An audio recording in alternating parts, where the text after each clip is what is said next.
Hello everyone. Welcome to our channel ISC Steno. We are starting the passage at speed of 80 words per minute. Start. Sir, during this debate, it was interesting and educative to listen to our constitutional experts. I must say that it seems to me that the question at issue is not merely a legal or a constitutional one. The constitutional amendments which we have introduced contain and reflect the urges of our people. For some time, there has been a deliberate inflation of fears which to me seem to be unreal.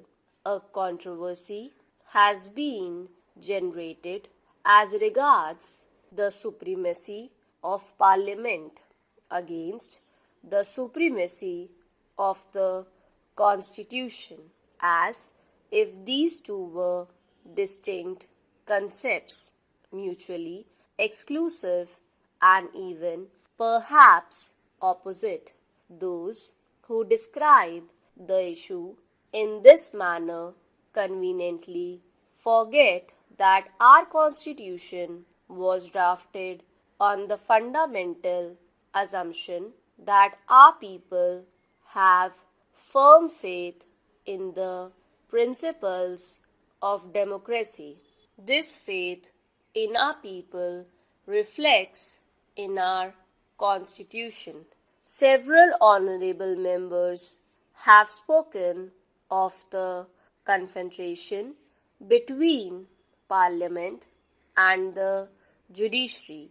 There need not be a confrontation, and I think that to create an atmosphere of confrontation does not do us much good. I do not think that there is any real confrontation either, because each institution has its assigned place and role. We all know that there can be no third chamber and that no constitution can be frozen into a static position. What do we see when we look at the world around us? It would not take us long to discover that many an institution has collapsed, many a constitution has been scrapped because it ceased to be an effective instrument for orderly change, that our Constitution and our democratic institutions have survived. When all around us there is a climate of tension and violence, is a tribute to the faith of our people in democratic ideals and also to the flexibility and responsiveness of our Constitution and our political institutions to the urges of our people. While introducing this bill, my colleague spoke of the arguments of those who opposed this bill as being based on fear and nervousness. I should like to dispel that fear and nervousness in the minds of our minorities insofar as their rights are concerned.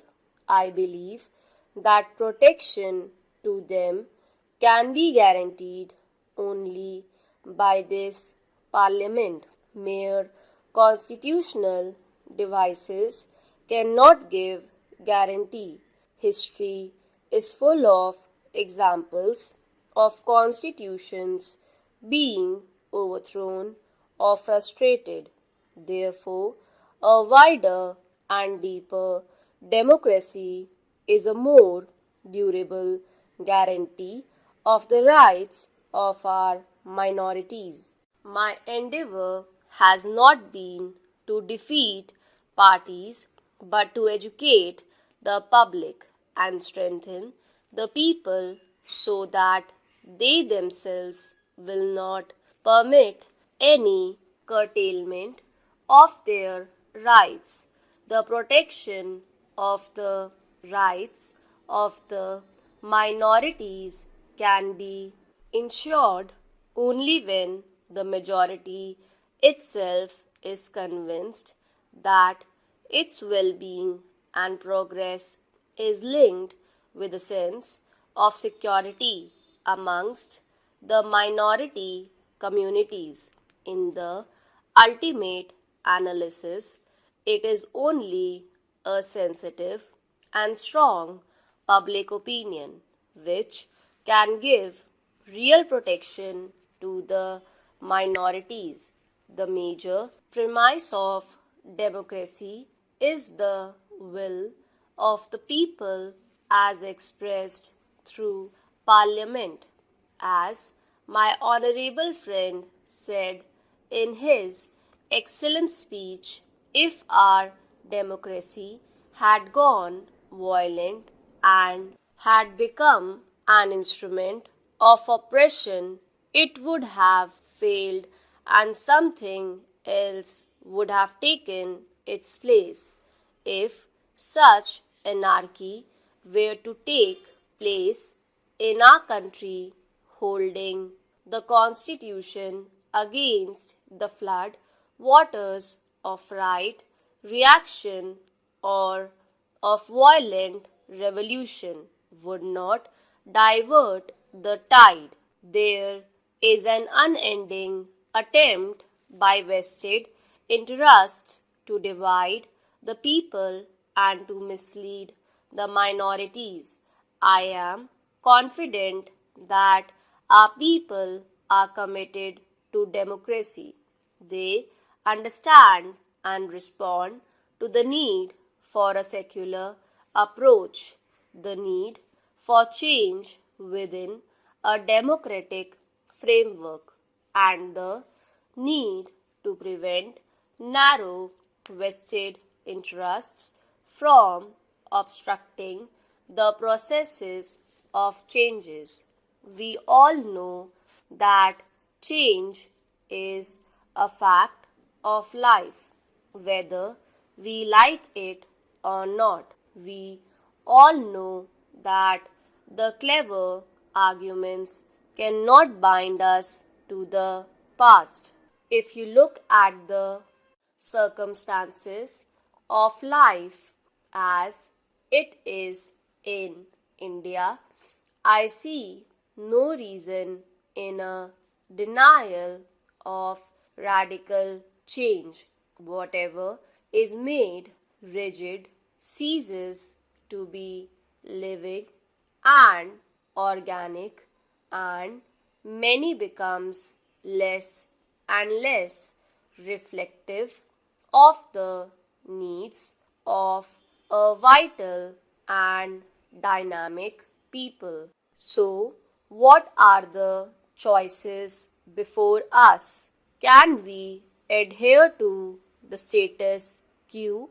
There is a crisis in the social order, not only in India but in every country of the world, and the choice in every country is whether changes can come about peacefully or whether they must be driven to violent means. I heard several members from the opposition saying that I was twisting the meaning. I think all those who have read newspapers in the past few months and All those who have followed the election campaigns know where the twisting has taken place, how everything we have said has been twisted and misconstrued. We believe in the commitment and we shall continue to believe in it. I think in today's world, this is a word which has great significance for the future. Stop.